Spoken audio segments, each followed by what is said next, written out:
مساء الخير والعافية على كل متابعي قناة مطبخ مجنات. سويت هذا الفيديو اليوم على طلب صديقة القناة، حابة تفتح مشروع بالبيت، وكل بنية حابة تفتح بيج كبب، معجنات، كليتشة، حلويات. إذا تحبون هيك فيديوهات كتبولي بالتعليقات حتى أشتغل لكم وأسوي لكم كل اللي يعجبكم وكل اللي تريدوه. هنا قليت لكم كبة وشوفوها شلون، اسمعوا القرمشة مالتها وشوفوها شلون قشرها خفيف ويخبل، باعوا قشرها شلون حلو.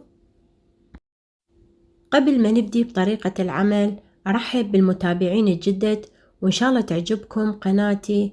شجعوني بلايك واشتراك وتفعيل الجرس والتعليقات الحلوة اللي تشجعني أنزل فيديوهات أكثر وأكثر.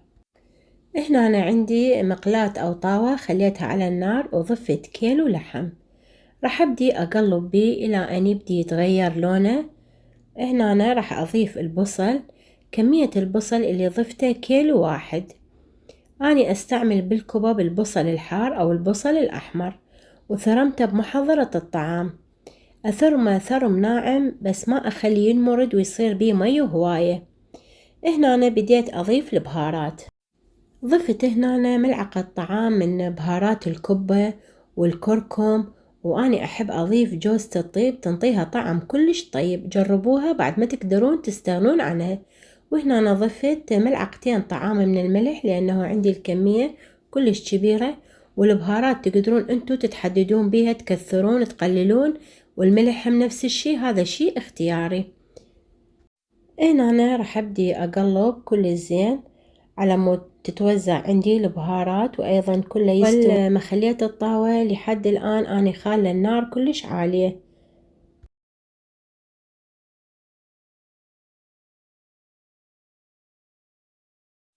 بهاي المرحلة راح يبدي يطلع الدهن مالته كليته.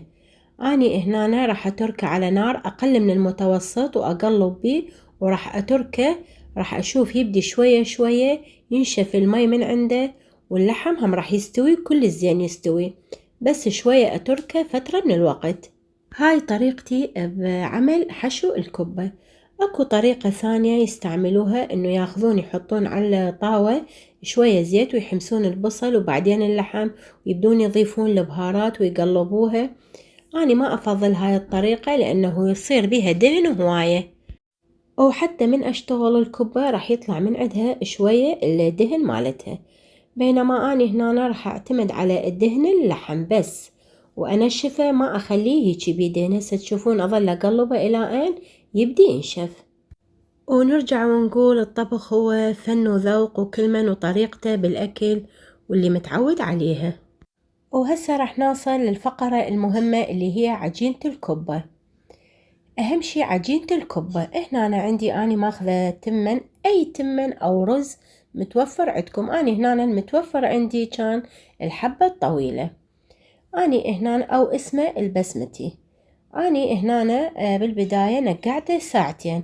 أخذت كيلو من التمن. كيلو التمن يعادل بالأكواب القياسية حتى يطلع مضبوط، الكل يقدر يسويه مضبوط، هو الكوب القياسي. أكيد كل مرة عندها بمطبخها أكواب قياسية اللي هو سعرهن 1000 دينار. أنا هنا أخذت 5 أكواب ونص، الكيلو طلع لي. ضفت عليه ملح، ضفت عليه كركم، وطبعا اللون والملوحة هاي اختيارية. ضفت بالأكواب القياسية مثل ما قلت لكم حتى يطلع عندي مضبوط 4 أكواب قياسية، بس بشرط تنقعوه ساعتين، لأن من نقعته ساعتين احتاج أكثر مي، يعني العفو أقل مي. بينما إذا ما منقع لا، غير شكل. فيفضل الرز أو تمن الكبة لازم يتنقع. هنا أنا مثل ما تشوفون على نار أول مرة عالية، بعدين شوية أخليه متوسط النار، ومن يبدي ينشف بهاي الحالة راح أخليه على نار هادئة وأغطيه وأقلبه بين فترة وفترة. أهم مرحلة بعجينة الكبة إنه بالأخير يبقى على نار هادئة، وأقلبه وأغطيه. أشوف التمناية تصير كلش حلوة وتنمرد بسرعة. هاي تقريبا أنا هنا راح أوصل للمرحلة الأخيرة النهاية. هسه بديت أقلبه وشفته يعني استوى ونضج.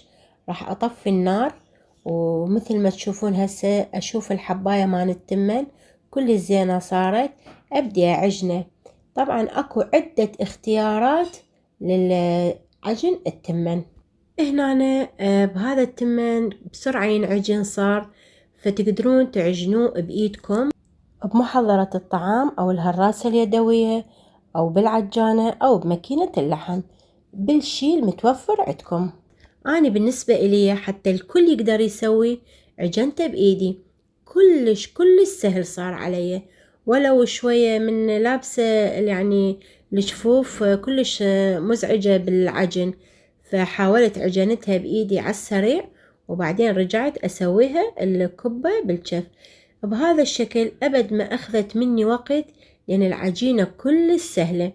وأكو ملاحظة كلش حلوة تفيدكم إذا تسمعوها، إنه شلون ما تصير العجينة حتى لو صارت تشوفون بيها مي زايد ومستوية كلش، تقدرون تضيفوا لها مثلا إذا عندكم كيلو تضيفوا له أقل شي نص كوب نشا.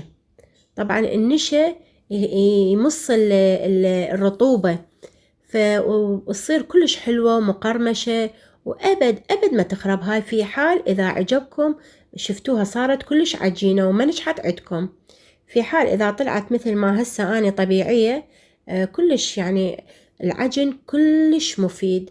كل ما تعجنوها زايد كل ما تصير مقرمشة، اللي يحبها تصير مقرمشة وتصير ناعمة وتصير كلش سلسة بالعمل. فمن العجن تشكيلها فتشكلوها على أكو طريقتين وشكلين، اللي هو الشكل الطولي وعلى شكل أقراص، هذا شيء اختياري لكم. وانتهيت من كل الكمية، ولو تقريبا 30 كوباية انشالت من عدها، ما بين قلينا وانطينا من عدها.